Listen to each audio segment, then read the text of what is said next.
Golden State Media Concepts bring you Book Review Podcast, a haven for bookworms of all ages and the widest genres, from mystery to memoirs, romance to comedy, fantasy to sci-fi. If you love to read, this is a podcast for you. It's the Golden State Media Concepts Book Review Podcast.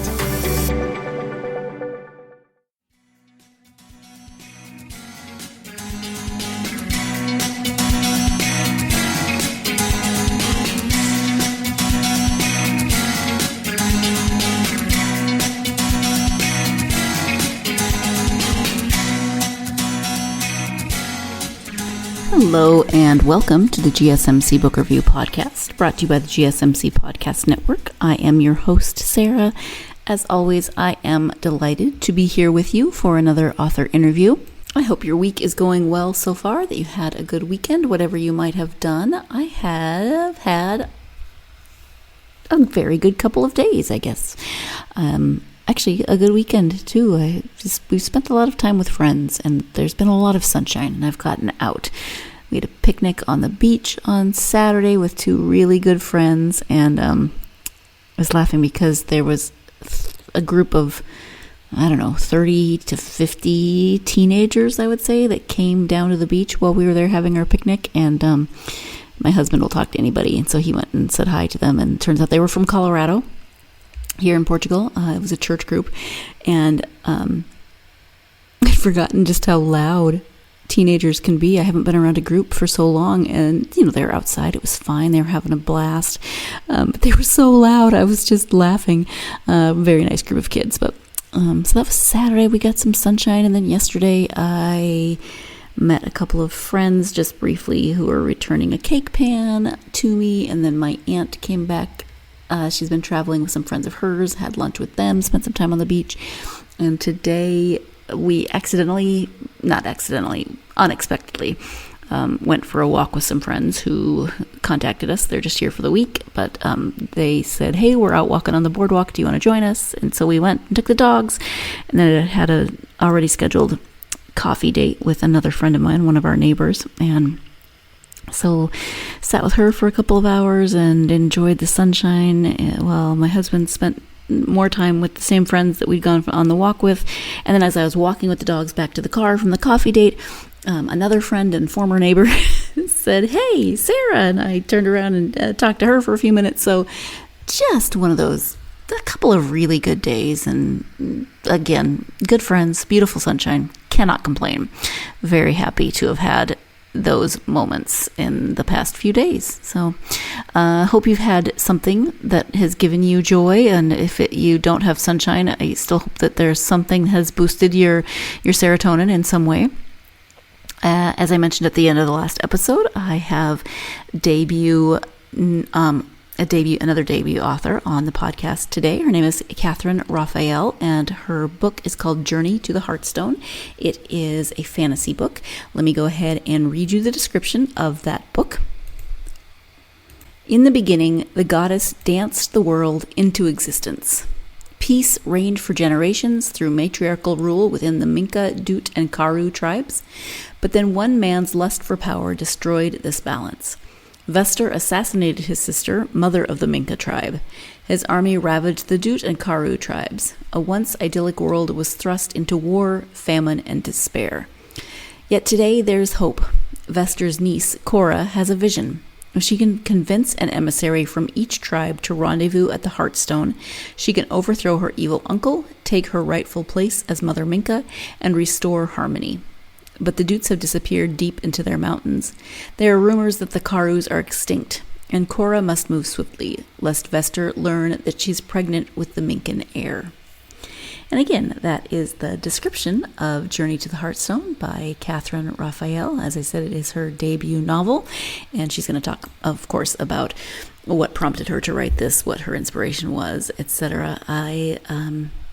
I like that there's a few things, and we'll talk more about this in the interview, just a few things that are atypical of fantasy novels. The first of which is that it is a standalone novel. You don't often get fantasies in standalone novels. They often are series or at least trilogies. So it's kind of fun that if you are a fan of fantasy, but you maybe don't like series, it's hard to come by, but here is a standalone novel. You can read the whole story in one sitting. It has a resolution, and although there is definitely room for other books to come, if that's what's going to happen, this one will give you closure to the current situation that is presented in the book. So there's that. And then the main character, the protagonist, is not your typical fantasy protagonist in a lot of ways. So there's some good things, and we're going to talk more about that in the interview. So let's go ahead and turn to that interview so that Catherine can tell you more about this book. Hi, Catherine. Welcome to the podcast. Hi, thank you so much for having me. Thank you for being here. I'm happy to have you. I'm excited to talk to you about Journey to the Heartstone. But before we talk about the book, if you wouldn't mind sharing just a little bit about yourself, that would be wonderful. Sure. I'm a 70-year-old white woman, second wave feminist. I live in Pennsylvania. I have a degree in art and metalsmithing from Syracuse University and worked as a jeweler for about 20 years.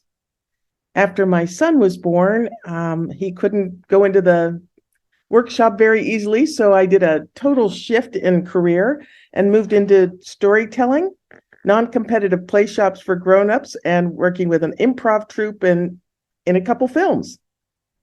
After that, I kind of redirected again and started working to start a Women and Girls Foundation here in Southwest Pennsylvania, and then ended up on a couple other boards, the Ms. Foundation for Women, the Women's Law Project, and started writing as a creative outlet for my frustrations. Well, I love that you've kind of changed directions a few times and done a lot of really interesting things. If we had more time, I would ask a million non-book related questions because I have a lot of them. Your life sounds fun in a lot of ways. Oh, it is fun. It's all fun. Yeah, that's wonderful. The book is called Journey to the Heartstone. Can you give an overview of the story? Sure. Journey is a fantasy tale of a matriarchal world of three tribes, the Minka, Dutes, and Karus. They lived in peace for generations until one man destroyed the balance, thrusting the world into war, famine, and despair. Cora, the mother of the Minka tribe, has a vision. If she convinces an emissary from each tribe to rendezvous at the Heartstone, they can overthrow her evil uncle and take her rightful place as Mother Minka, restoring harmony. Not an easy quest, because the Dutes have disappeared deep into the mountains, and there are rumors that the Karus are extinct. But basically, it's a story of overcoming fears and prejudice to build trust and community, to find a good solution and come back into balance. Now that you know a little bit more about the story, we're going to take our first break of this episode. When we come back, Catherine and I will talk more about Cora and what makes her a little bit different than some other fantasy protagonists. Stay tuned. You're listening to the GSMC Book Review Podcast, and I'll be right back. GSMC Beauty Tips Podcast gives you advice on everything from hair to fashion to skincare products. We'll talk about the latest trends in makeup, hairstyles, and anti-aging remedies. And we'll cover all of the newest fashion trends. If you have an interest in or questions about the beauty trends that might work best for you, the Golden State Media Concepts Beauty Tips Podcast has got you covered. Download the GSMC Beauty Tips Podcast on iTunes, Stitcher, SoundCloud, Google Play, or anywhere you find podcasts. Just type GSMC in the search bar.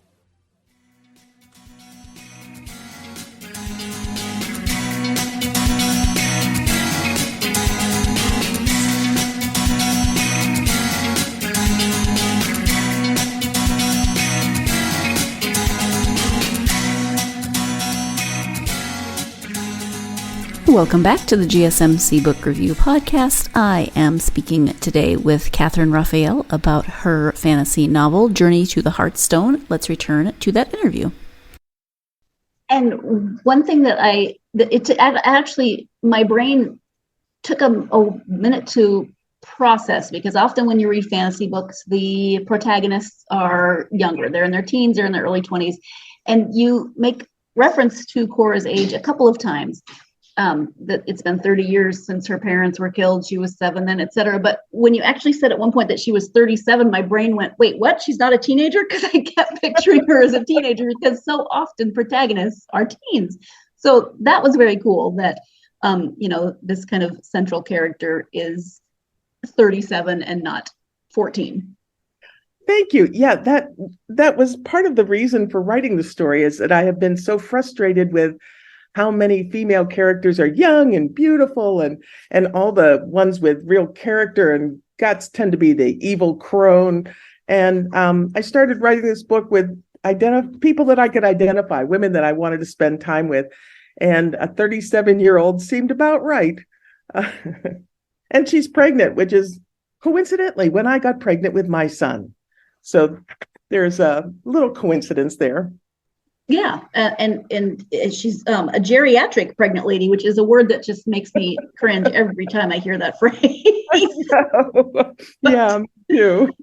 In addition to wanting to see different types of characters, like a 37-year-old central female, what was your initial inspiration for the story?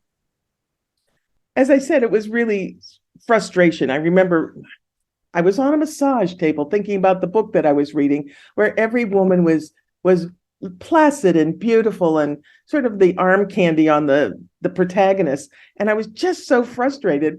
And as I lay there getting this lovely massage, I had this vision of an older woman, sort of taking charge and figuring out the next steps. And that was the beginning of my book. I sat down and wrote a scene, and it was just the beginning of what evolved into this bigger piece that ended up being a novel.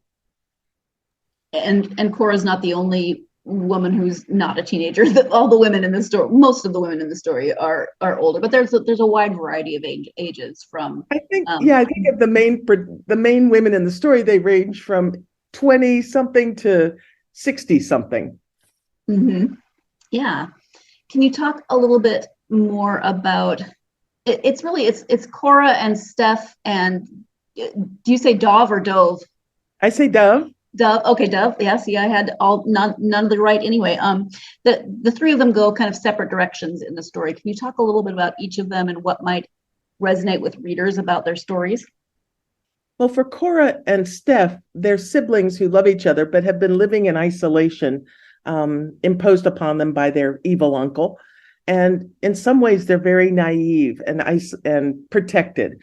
So when Cora has a vision of how to set things right, it's a challenge for both of them to go out into the world for the first time since they were infants, and find themselves and find connections. So Dove heads off to find the Carews. Oh no, Dove heads off to find the Dutes, and Steph heads off to find the Carews, and Cora heads to the Heartstone as a very pregnant person.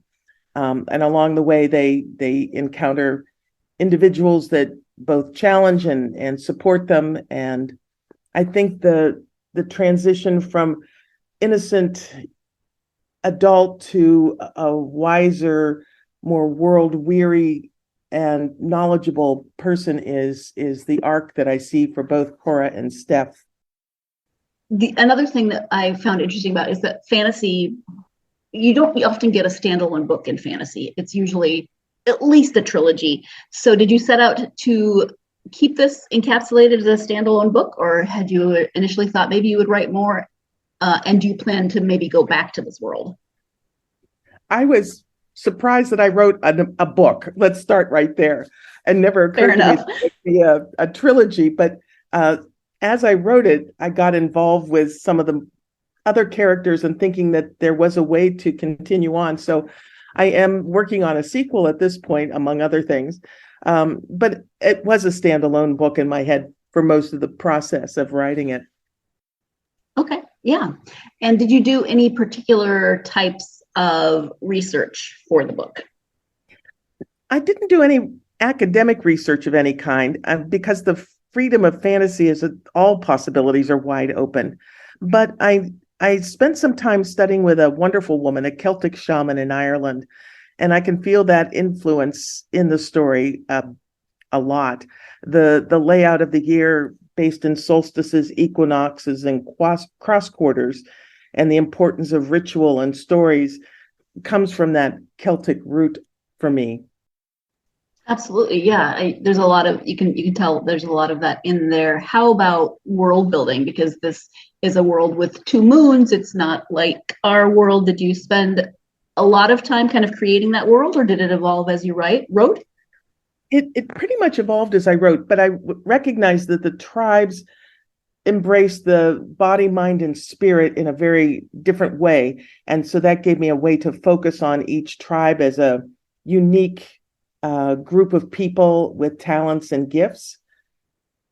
And the world just sort of evolved out of that. So in a sense, the story also is about bringing together body, mind, and spirit back into one whole. That gets a little esoteric perhaps, but I think we all embody those qualities, and sometimes one is much more dominant than the other, and that if we can find a balance, we can flow more easily in the world. Well, and that affects the world as a whole, right? That they're separated. They're kind of they're at war for reasons outside of their control, and they're separated from each other, which then affects the world that is now slowly dying in a lot of places. Yes, absolutely. Time for our second break. When we come back, we'll talk more about character development within the story. So stay tuned. You're listening to the GSMC Book Review Podcast, and I'll be right back. Tired of searching the vast jungle of podcasts? Now listen close and hear this out. There's a podcast network that covers just about everything that you've been searching. Hey! The Golden State Media Concepts Podcast Network is here. Nothing less than a podcast bliss with endless hours of podcast coverage. From news, sports, music, fashion, cooking, entertainment, fantasy, football, and so much more. So stop lurking around and go straight out to the Golden State Media Concepts Podcast Network. Guaranteed to fill that podcast itch. Whatever it may be. Visit us at www.gsmcpodcast.com. Follow us on Facebook and Twitter, and download us on iTunes, SoundCloud, and Google Play.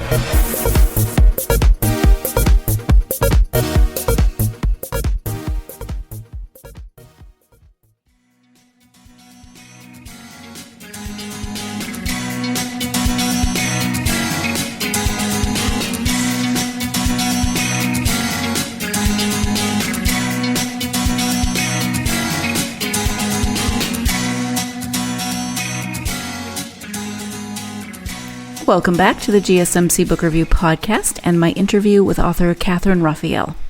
How about character development? So did you have a pretty good understanding of each character before you started writing, or like world building, did those characters develop as you wrote? I think a little bit of both. I did write backstories for the main characters, but also they were fairly intuitive and they grew in their own way. That was kind of surprising to me and delightful. Did any of them ever surprise you?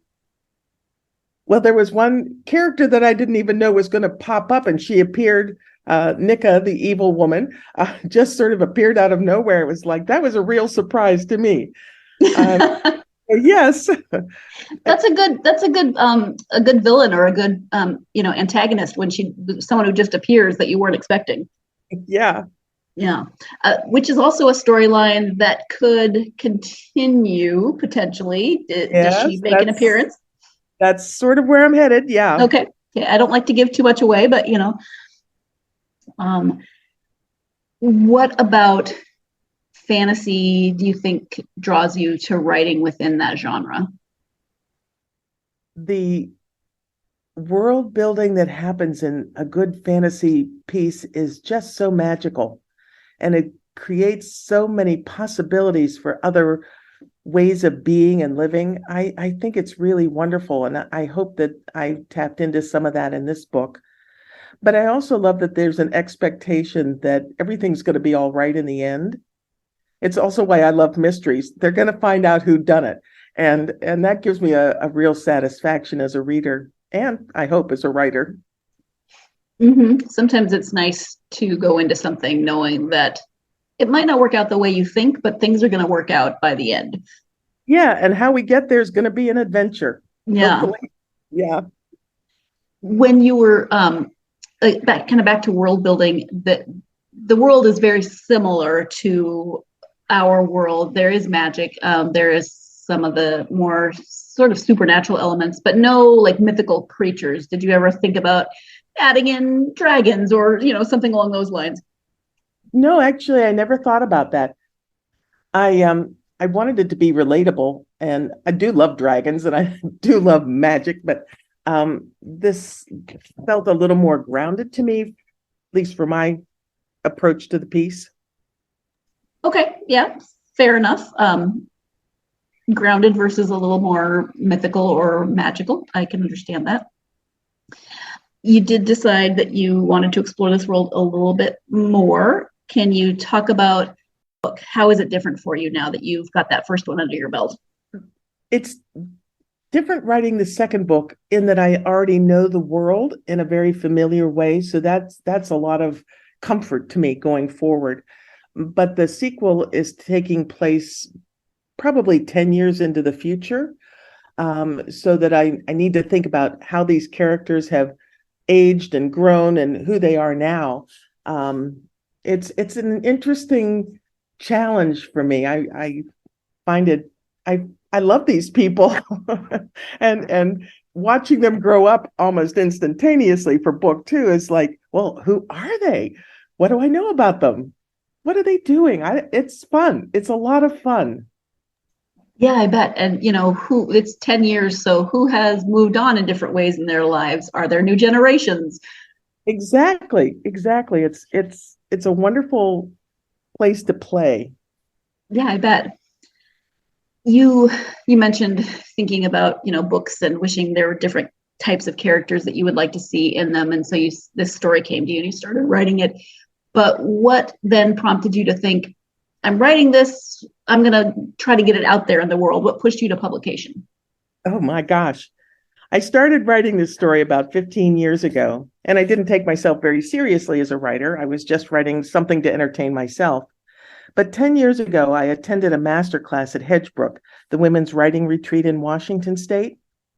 My writing group grew out of that class, and over time we did workshops with Gail Tsukiyama, Erica Bauermeister, Kathy Fish. Through those experiences, I made the commitment to myself and to my story to complete it. So you've written other stories. Have you written? Have other stories been published, or mainly just for practice and your own experience? I after starting with my writers group, I started submitting flash fiction pieces, and I've had a couple that have been published out there in the world, which gave me confidence as a non-educated writer. And I've been working on a romance because that's just plain cotton candy fun.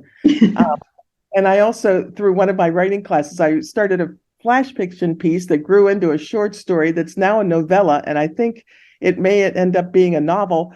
And that's a murder mystery of all things. So I'm having a wonderful time exploring different genres and different ways to find characters that I like and can connect with.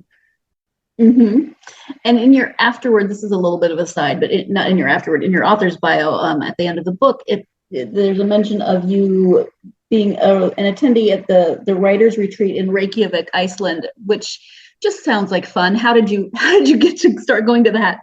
Oh my, yes, I had heard about it and just decided this is something I have to do. I'd always wanted to go to Iceland, and I've actually been to the writers retreat about 4 or 5 times now.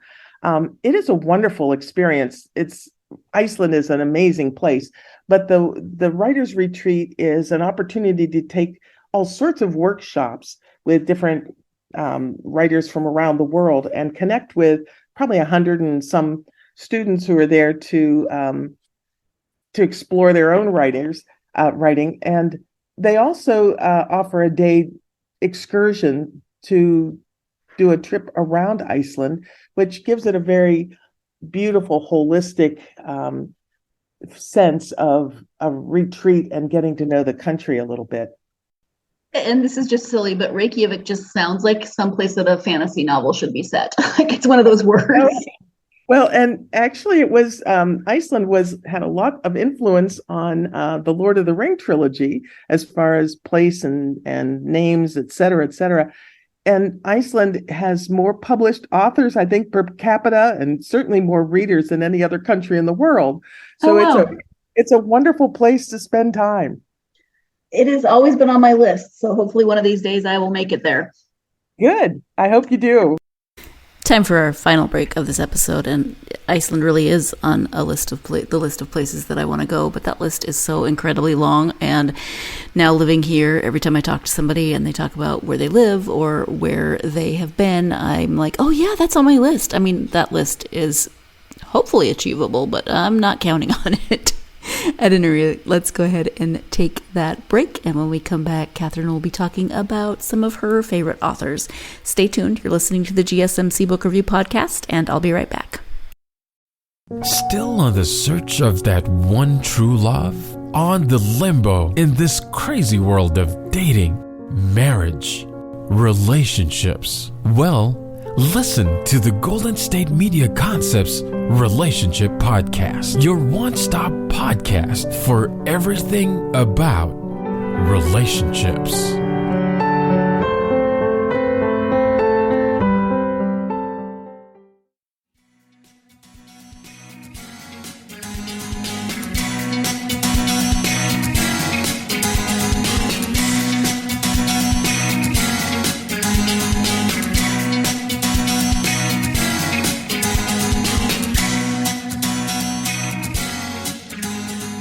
Welcome back to the GSMC Book Review Podcast and the conclusion of my interview with author Catherine Raphael. Well, you're writing in several genres, fantasy, romance, mystery. How about when you read, when you take time to read for yourself, who are your go-to authors and genres? Wow. I like a lot of authors. Over COVID, I got sucked into the Jodi Taylor's Chronicles of St. Mary series and the related series, The Time Police. And I just went through those like it was, eating cotton candy. I do love the trilogy by Catherine Wilson, When Women Were Warriors. That is such a powerful, matriarchal fun fest, really beautifully written. And I'm also really engaged with Patricia Briggs in the Mercy Thompson and Alpha and Omega series, Paranormal Adventures. I just, I can't get enough. I have also been reading Ellie Griffith's latest mysteries. I like a lot of books. And now that I've been doing audiobooks so that I can do it while I'm, exercising and driving and everything else, I seem to consume a lot more books and just can't get enough. Yeah, I love audiobooks because you can, there's times when you're not, you are doing something, but you can also then read at the same time. Yeah. And I turned my book into an audiobook with a wonderful narrator, Marisa Era. She has got such a beautiful voice. And listening to her tell the story was a whole new adventure for me because when I read the story, I'm hearing it in my own voice in my head, but hearing her read it, it was like, this is really fun. This is magical. That's really great. I sometimes wonder when I'm listening to an audiobook that I love, would I have the same experience if I were reading that book? Do I love the story? Or do I love the story because I love the narrator so much? Or do I not like a story because I don't like the narrator? Like I sometimes think if I had more time, I would read a book and listen to the audiobook. Yeah. It's interesting because I find that if I absolutely love an audio book, a few years back, I read I forget what it was. Maybe it was the When Women Were Warriors. I listened to that as an audiobook and I loved it so much that I had to buy the books themselves so I could hold them because there's something magical about holding a book and turning pages. But normally today I'm listening to an audiobook. Yeah. Yep. Absolutely agree. How about internet presence? If you have a website, if you could share that, and then any social media where people might be able to find you. Sure. I have a website. It's Catherine, CATHERINE, Raphael, RAPHAEL.com. And I'm on Instagram and Facebook, Catherine Raphael, author. Perfect. Thank you so much. Catherine, is there anything that we haven't talked about that you were hoping to highlight or that you want to mention at this time? When I started storytelling, a teacher told me that I should never tell a story that I didn't absolutely love, that the love of that story would come through in the telling. And I believe that's also true for the story that you write. I love the characters in my book. I love the story and the quest that they're on. And I hope that that comes through to the reader. That's wonderful. I love that. And actually, thank you for bringing that up, because I realized I didn't ask you if you have advice for aspiring authors, and that would be a part of it. Is there anything else that you would say to people who think they might want to try writing? One of the best things that I did was join a writers group. The camaraderie, the support, the critique, the feedback really helped me move forward on this journey towards publication. And it's also a group to celebrate the joys and the traumas as they come up. So if you can find people to share your journey with, I recommend that entirely. Yeah, absolutely. Thank you for that. And thank you so much for taking the time to talk to me about Journey to the Heartstone and writing. I really appreciate it. Thank you so much. This has been fun. Thank you again to Catherine for joining me for a lovely conversation. If you are a fan of fantasy and you're looking for something that is a little bit different, a standalone that you can read fairly quickly, but with a main character who is not a teenager, and I'm not dissing teenage main characters. I enjoy them, but sometimes it's really fun also to see characters who, look a little bit more like I do now, as opposed to what I did a few years ago, many years ago, whatever. But it was just a lot of really interesting, fun female characters in this book, and some great male characters as well. So definitely check this out if you are a fantasy reader, or if you have a fantasy reader in your life who might enjoy this very female-forward matriarchal fantasy book of Catherine's. And I hope you'll join me, of course, for the next episode. I have the first of two returning authors coming They're not coming anywhere. They're going to stay home, maybe in their jammies. But they will be talking to me over the weekend. The first is Maisie Eddings, who will be returning for her second appearance on the podcast to talk about her romance. It's called Plus One. It is in the same world as the book that we talked about the last time she was on the episode, just a different friend in that friend group. So I'm looking forward to having her back on the podcast and talking to her about that. As always, I hope you're having a great week. I hope that you will do a few things for me if you have time and inclination. Those things are to like, follow, subscribe on whatever platform you listen to this podcast on. Leave a review for this podcast if you're so inclined. And also follow the podcast on social media. You can find it on Facebook, Twitter, Instagram, and TikTok. Again, I hope you're having a great week. I hope whatever this week throws at you, whether it's good, bad, rain, snow, sunshine, what have you, that it also affords you lots and lots of time to get yourself lost in a good book. Thank you so much. You've been listening to the Golden State Media Concepts Book Review Podcast, part of the Golden State Media Concepts Podcast Network. You can find this show and others like it at www.gsmcpodcast.com. Download our podcast on iTunes, Stitcher, SoundCloud, and Google Play. Just type in GSMC to find all the shows from the Golden State Media Concepts Podcast Network, from movies to music, from sports to entertainment, and even weird news. You can also follow us on Twitter and on Facebook. Thank you, and we hope you have enjoyed today's program.